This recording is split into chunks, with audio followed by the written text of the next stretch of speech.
देखिए बच्चों, मैं आप लोगों के पास इसलिए आया हूँ कि आपकी जो शिक्षा है, जो बुनियादी अधिकार है, आप लोगों को पूर्ण तरीके से अच्छी तरह से मिल सके। आप लोग आज के स्थिति में देखते हैं, हम लोग जो पढ़ाई पर ध्यान नहीं दे पाते हैं, जबकि हमारा पढ़ने का जो मूलभूत अधिकार है, जो जीवन के लिए हमें आगे बढ़ने के लिए प्रेरित करता है, वो सबसे इम्पोर्टेंट, वो सबसे ज़रूरी होता है। तो इसलिए मैं आप सभी लोगों को पहले तो मैं किताब वितरित करता हूँ।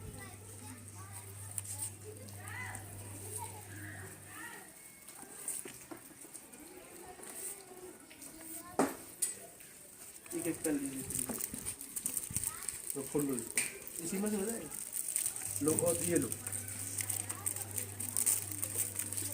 आप भी। मैं आप लोगों को एक अच्छी बात बताता हूँ और उससे आप कुछ सीख लीजिए कि मैं अच्छी तरह सहानुभूति समझता हूँ कि आपके जो माता पिता हैं वो अच्छी तरह से शिक्षित नहीं है। अगर है भी तो उतना नहीं है जितना होना चाहिए, लेकिन उनका तो जीवन जो है जिस तरीके से कटना था उस तरीके से कट चुका है। लेकिन अभी आपका जो जीवन है वो काफ़ी लंबा जीवन है। आपको किस तरीके से जीना है उसके लिए सबसे ज़रूरी होती है पढ़ाई। मैं आप लोगों की छोटी सी कहानी सुनाता हूँ।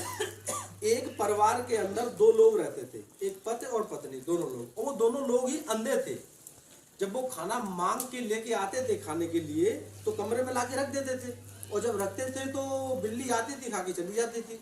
तो उनको बड़ी दिक्कत होती थी। एक तो वो मांग के लेके आते हैं और बिल्ली आए और खा के चली जाए, दिक्कत आएगी कि नहीं आएगी? अंधे लोगों को मेहनत करके लेके आ रहे। तो हुआ क्या कि उस व्यक्ति ने क्या सोचा, उस आदमी ने, अंधे ने, एक पट्टा लेकर के आया और आता और दीवार में ऐसे करके मार देता था, क्योंकि बिल्ली अगर होगी तो चली जाएगी। तो इस तरीके से उसका भोजन जो था सुरक्षित रहता था। वो जब भी आता था किसी बहाने कमरे में आया, पटाख से मार दिया, चला गया अपना काम जो भी करता था। जब उसका जो बच्चा था वो धीरे धीरे बड़ा हुआ तो उन्होंने देखा कि पापा ऐसे करते हैं, तो उसकी शादी हो गई। तो जब उसकी वाइफ खाना बनाती थी तो उसको पट्टा लेता था, वो ऐसे करके मार देता था।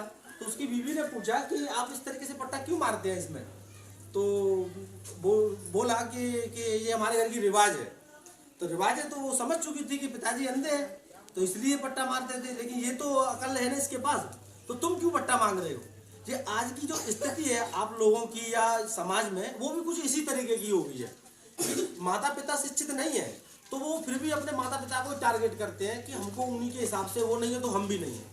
लेकिन सच्चाई ये है, क्या आप लोगों को उनकी तरह बनना है क्या? बताइए, आप लोग बोलिए। आप लोगों को पढ़ना लिखना है कि नहीं? आप लोगों के जो सपने हैं उन सपनों को पूरा कौन करेगा? आप ही लोग ना करेंगे। कोई कोई आपके लिए सोचेगा, वो अपने लिए नहीं अच्छा कर लेगा। बताइए। तो इसलिए मैं आप लोगों से सबसे कहना चाहूँगा कि किसी भी तरीके की बातों में ना आइए। आपका बुनियादी अधिकार है शिक्षा, और शिक्षा सरकार आपको निःशुल्क दे रही है। पढ़ाने के लिए किताब कॉपी, अध्यापकों की भी व्यवस्था है, हर चीज़ की ज़रूरत आपके लिए पूरी की गई है।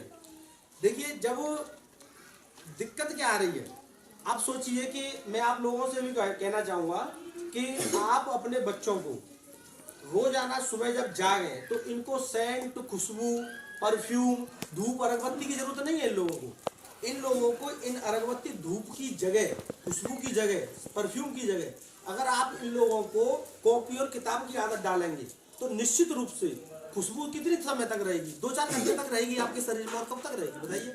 लेकिन जो किताब की जो खुशबू है ये कितने समय तक रहेगी? आप लोग अच्छी तरह समझ रहे होंगे, जो आजीवन आपका साथ देगी। तो आप लोगों को किस चीज को सेलेक्ट करना है रोजाना? किताबों को पढ़ना है ना। तो इसीलिए आप किताबों पे ध्यान दीजिए। दिक्कत क्या है? दिक्कत ये नहीं है कि आप लोगों का साथ कोई और नहीं दे रहा है, दिक्कत इस बात की है कि आप लोग भी अपना साथ नहीं दे रहे हैं। आपके सपने कोई और पूरा क्यों करेगा? आपको खुद को करने होंगे ना। तो इसलिए आप सभी लोगों को अपने टारगेट पे ध्यान देना चाहिए। हमको हमारा जो टारगेट है, जो लक्ष्य है, आकाश में पंछी उड़ते हैं तो वो क्यों उड़ते हैं? उनके जो पंख होते हैं उनको उन पर पूरा भरोसा रहता है, वो पूरा आसमान उनका हो जाता है जब वो उड़ते हैं। आपको बाज बनना है, कौवा नहीं बनना है जो दीवार में बैठ के काव काव काव काव करे। क्या बाज बनिए, आकाश की सैर करिए, पूरा आकाश आपका है, कहीं भी इधर उधर भटकने की जरूरत नहीं है। आप लोग देखते होंगे नदी किनारे या किसी तालाब के किनारे जब कोई पक्षी किसी डाली पे बैठता है तो वो डाली उस तरीके से झुकती चली जाती होगी, उसके वजन से झुकती है कि नहीं? और वो जैसे ही पानी के स्तर पे आएगी और पक्षी उड़ जाएगा। वो क्यों उड़ जाता है? क्योंकि उसको पता है कि ये डाली मेरा साथ दे और चाहे न दे, लेकिन ये मेरे पंख है, ये मेरा साथ जरूर देंगे। किसी को शौक है कि नदी में गिरने के लिए उसके ऊपर बैठेगा, लेकिन उसको पूरा भरोसा रहता है अपने पंखों के ऊपर कि ये चाहे भले टूट जाए, लेकिन मेरे पंख जो है मुझे पानी में नहीं डूबने देंगे। तो इसलिए आप लोगों को, अगर आज आप लोग एक संकल्प लीजिए कि यदि आपने आज शिक्षा का हाथ पकड़ लिया, किताब कॉपी का हाथ पकड़ लिया, तो जीवन में कभी भी आपको किसी भी रोजगार या काम के लिए किसी शहर के या किसी गांव के किसी रईसदार या साहूकार के पैर पकड़ने की जरूरत नहीं होगी, यदि आपके पास एक अच्छी शिक्षा और अच्छी किताब होगी तो। ये बात सही है कि नहीं? अब आज के बाद आप लोग किस चीज पे टारगेट करेंगे रोजाना? शिक्षा पे करेंगे ना। ये आपका रोजाना का मूलभूत अधिकार है कि नहीं? आप इस चीज से वंचित नहीं रहेंगे ना। अपने मम्मी पापा की तरह वो पट्टा तो नहीं मारेंगे ना दीवार में, ठीक है ना। और आप लोग भी इनमें ध्यान दीजिए, ये जब तक आप एक अच्छा पेड़ नहीं लगाएंगे तो आप फल कहाँ से खाएंगे?